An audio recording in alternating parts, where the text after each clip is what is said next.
안녕하세요. 오늘은 박 목사의 문화살롱 세 번째 시간입니다.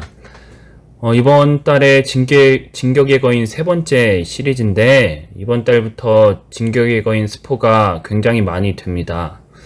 혹시 정주행하실 분들은 이 강의를 듣지 않으셔도 됩니다. 그럼 이제부터 시작하겠습니다.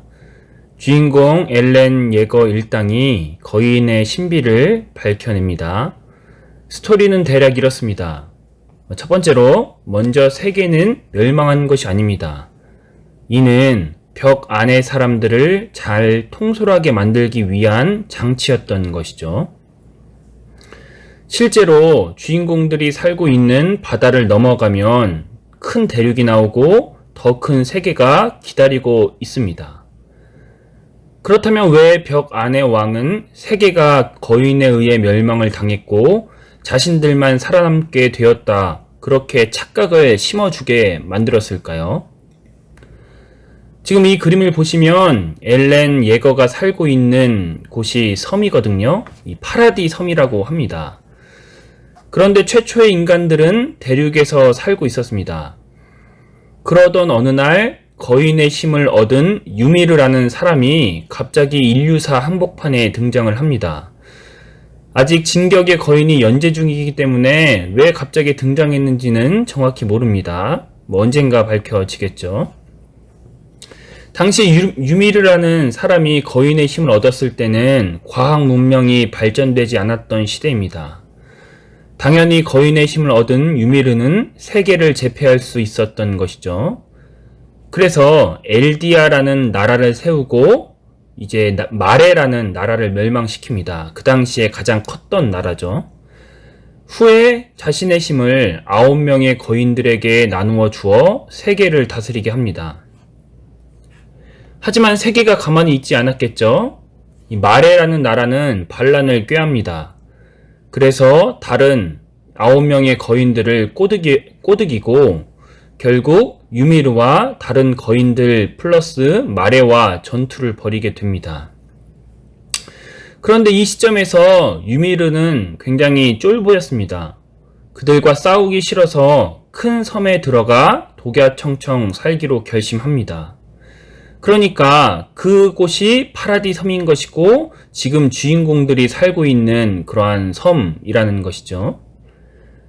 혹시 마레가 자신의 섬을 공격할 수도 있잖아요. 그래서 유미르는 거인을 통해서 큰 삼중벽을 쌓게 합니다. 그것이 월 마리아, 월 로제, 월 시나였던 것이죠. 벽 안에 자신의 나라를 세운 것입니다.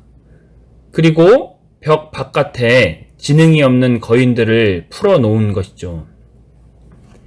이 지능이 없는 거인들을 풀어놓은 건 두 가지 이유 때문입니다. 첫 번째로 혹시나 마레인들이 쳐들어올까봐 였고, 두 번째는 벽 안의 사람들을 두려움에 떨게 함으로써 효과적으로 통치하기 위함이었던 것입니다. 지난번 말씀처럼 벽 바깥에 적을 설정함으로써 본인들이 수월하게 통치하게끔 만들기 위함이었습니다. 거인의 힘은 또 하나의 장기가 있었는데요. 그건 사람들의 기억을 지우고 재설정할 수 있다는 것입니다. 그래서 벽 안의 왕은 거인의 힘으로 기억을 지우고 이 섬 안의 사람들에게 세계는 멸망했고 자신들이 최후의 인류라고 세뇌를 시킨 것입니다. 그렇게 파라디 섬 안에서 왕노릇을 편하게 하기 위함이었던 것이죠. 그리고 주인공의 세계관, 주인공의 사람들은 이것을 진짜라고 믿고 살았던 것입니다. 그렇게 살면 편하고 안락할 줄 알았습니다. 그런데 문제는 무엇이었을까요? 인류는 바보가 아니라는 겁니다. 거인의 힘을 가진 유미르의 사람들이 고립되어 살아가는 동안 큰 대륙의 사람들은 과학이 발달하기 시작합니다. 그림처럼 이러한 무기가 발전된 것이죠. 이제 큰 대륙의 사람들은 더 이상 거인을 무서워하지 않아도 됩니다. 왜냐하면 대포 한 방에 거인이 날아가거든요. 섬 안에 사는 유미르 사람들은 아직까지도 화살이랑 칼을 쓰는데 큰 대륙 사람들은 총과 대포를 쓰는 것이죠. 더 큰 문제는 무엇이냐? 큰 대륙의 나라들이 이제 이 국가의 경쟁력들이 점점 강화되기 시작하자 섬 안에 천연 자원에 관심을 두기 시작했다는 것입니다. 그러니까 지금 주인공이 살고 있는 세계는 지금 과학 문명이 발달되지 않았기 때문에 그 천연 자원에 관심을 두기 시작한 것이죠. 마치 서구 제국주의가 식민지를 개척했듯이 그러한 것과 똑같은 것입니다. 이제 섬 안의 위기 사람들은 위기가 코앞에 다다른 것이죠. 오늘 문화살롱을 통해 얻는 교훈은 이것입니다. 싸움을 포기하고 안락함을 선택하는 순간 이미 무너진 것입니다. 울면서 씨를 뿌려야 기쁨으로 거두는 것이죠. 반대로 말하면 기쁨으로 열매를 먹기만 하면 후에는 울게 되는 것입니다. 우리에게는 이 두 가지 가치관이 충돌되고 있습니다. 하나는 젊어서 고생 사서 한다 라는 말과 노세 젊어서 노세라는 가치관이죠. 기쁨으로 먹을 수 있는 양은 무한하지 않습니다. 오늘 먹으면 내일은 굶게 되는 것이죠. 요즘 우리들이 살고 있는 시대는 플렉스가 굉장히 유행합니다. 월급을 받으면 저축이 웬 말이냐, 그냥 받은 족족 다 써버리는 것이죠. 한창 일할 때는 상관없습니다. 내가 늙지 않고 평생 20대, 30대의 몸으로 살 수 있다면 상관없습니다. 하지만 언젠가 나이는 들 것이고 더 젊은 사람들이 자신의 자리를 위협할 겁니다. 버티다가 곧 자리를 내주고 퇴직을 하겠죠. 그렇게 플렉스를 하게 되면 퇴직을 한 후 반드시 울게 될 겁니다. 은퇴 준비는 언제 하는 건가요? 직장 들어가면서부터 시작하는 겁니다. 잠언 6장 6절과 8절 말씀입니다. 게으른 자여 개미에게 가서 그가 하는 것을 보고 지혜를 얻으라. 먹을 것을 여름 동안에 예비하며 추수 때에 양식을 모으느니라 라고 말씀을 합니다.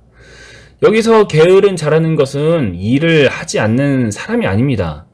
개미에게 가서 그가 하는 것을 보고 지혜를 얻으라 라는 말은 결국 개미가 먹을 동안에 예비하고 추수 때에 양식을 모으는 그것을 배우라는 것이고, 먹을 여름 동안에 예비하지 않고 추수 때에 양식을 모으지 않는 자는 결국 게으른 자입니다. 아무리 성실하게 일하고 평상시에 부지런히 일해도 먹을 것을 예비하지 못한 자는 게으른 자라는 것이죠. 말씀을 마칩니다. 싸움을 포기하지 마십시오. 검을 내려놓는 순간 무너지는 건 한순간입니다. 10년 뒤, 20년 뒤에는 거뜬할지도 모릅니다. 20년까지는 안락할 수 있습니다. 그런데 그 이후에는 어떻게 사실 겁니까? 지금 안락과 편안을 선택하는 순간, 지금 플렉스를 선택하는 순간 우리들의 노후는 반드시 울게 됩니다. 개미에게 배우십시오. 먹을 것을 예비하고 양식을 모으십시오. 양식을 모으는 것은 추수 때에 모아야만 하는 것입니다. 이번 한 주 사시면서 개미처럼 살아가는 저와 여러분들이 되길 원합니다.